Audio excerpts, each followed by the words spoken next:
Premier face-à-face pour cette 14e édition du Sommet des leaders de la finance, un face-à-face avec Guillaume Dupont. Bonjour Guillaume. Bonjour. Guillaume, vous êtes founder et managing director de Louis Dupont, donc ce qu'on appelle une EMT dans le jargon, mais pour ceux qui ne sont pas uniquement dans ce secteur et qui auraient besoin des sous-titres, c'est une entreprise dédiée au management de transition. C'est ça. Donc l'idée, c'est effectivement de pouvoir accompagner nos clients dans des contextes souvent complexes.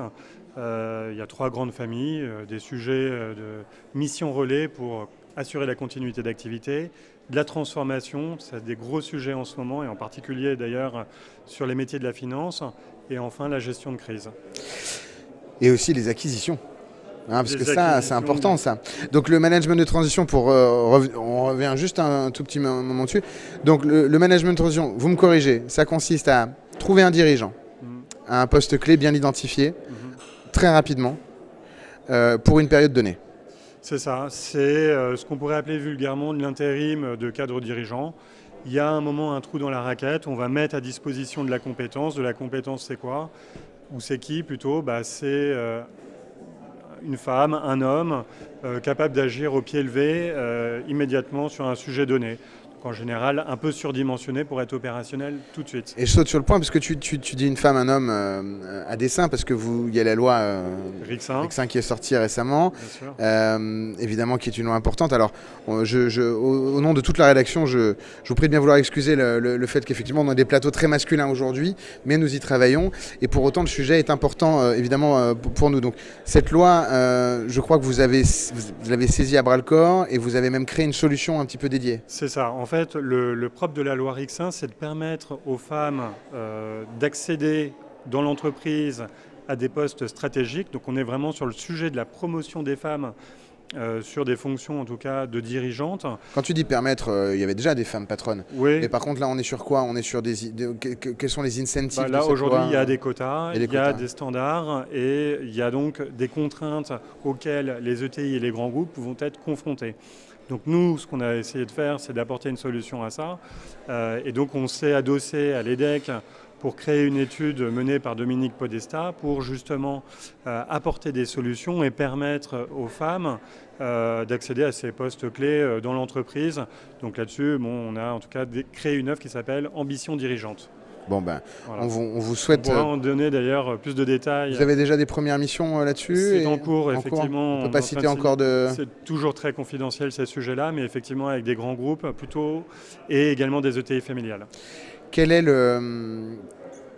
la plus grande difficulté aujourd'hui que les entreprises ont à gérer justement par rapport à ce sujet d'agilité, de workflow, de people?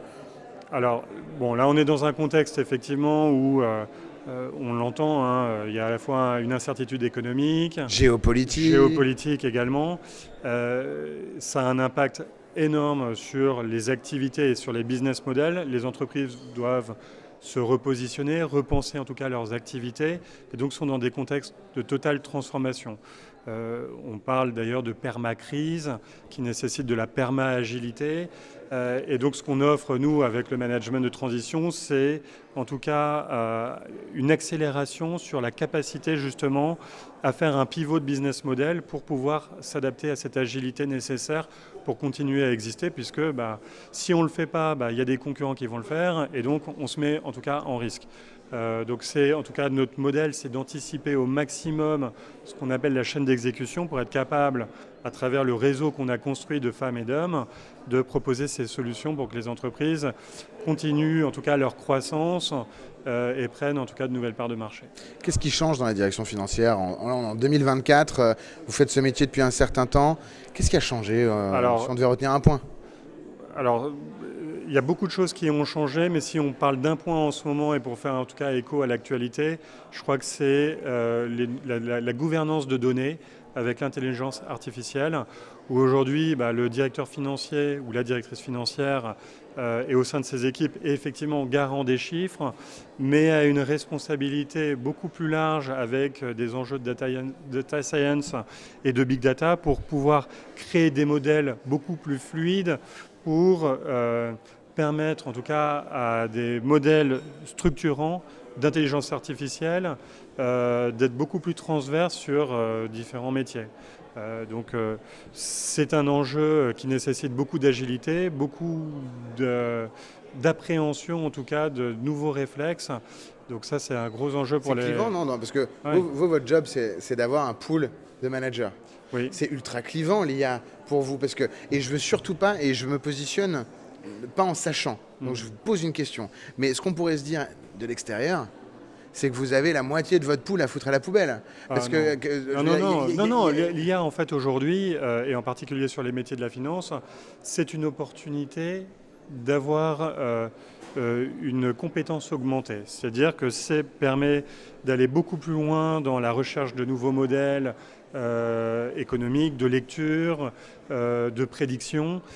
Donc non, au contraire, c'est un outil aujourd'hui qui permet en tout cas d'enrichir et qui est très accessible en tout cas pour les managers de transition qui aujourd'hui ont tous un smartphone, savent utiliser un ordinateur. C'est pas comme il y a sans doute 20 ans où on ne savait pas ce qu'était une souris.